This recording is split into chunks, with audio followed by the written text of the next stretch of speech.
Whenever I dey faced with the topic of empathy and sympathy, I dey always remember these insights where Brain Brown share for her book, Atlas of the Heart.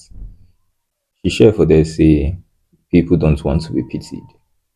And I really like this her observation because if you check the meanings of the words rather empathy and sympathy, you go see say theoretically they're pretty much the same thing, right? But also if you check those meanings, you will see the word pity they used, both for empathy and both for sympathy. So now, kind of a conundrum if you consider this insight. If you bring them into the conversation of empathy and sympathy, it becomes very confusing because if indeed people don't want to be pitied, what then do we do with empathy and sympathy, right? So, since there's not a lot of clarity provided by their meanings, I am thinking that we should put the words aside, empathy and sympathy, and focus instead on the lived experience, and our approach in relation to that lived experience. So, observe our approach to showing up for people because fundamentally, now with the empathy and sympathy, they try to do right. They attempt to care for people, they attempt to show concern, show up for people during difficult times. So make we put the words aside and focus instead on our approach, our action, in relation to those lived experiences. Observe them and try to figure out how we want to adjust them.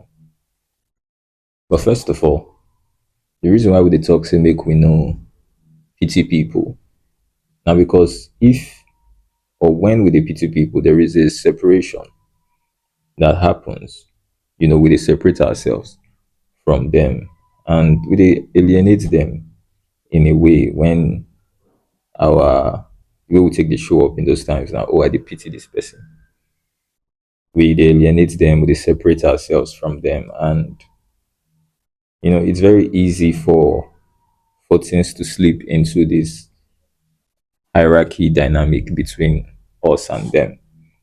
It's very easy for you to start to feel like we are talking at them instead of talking with them, being with them in that experience.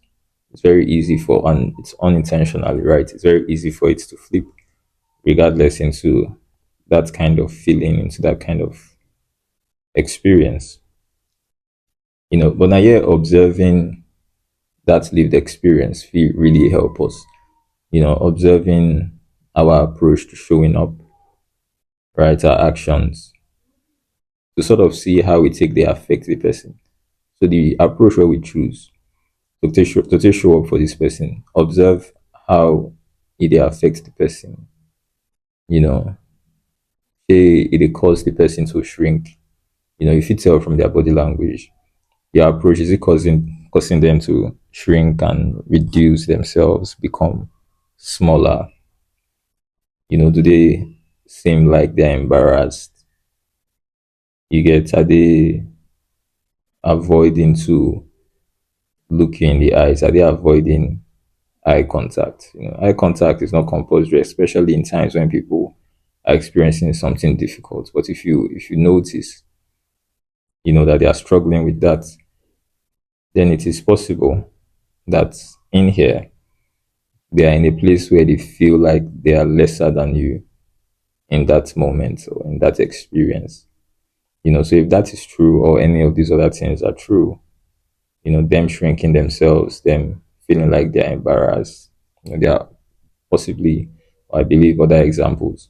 But if any of these things are true, then it's possible that we are taking from in that person more than we are giving to them in that moment.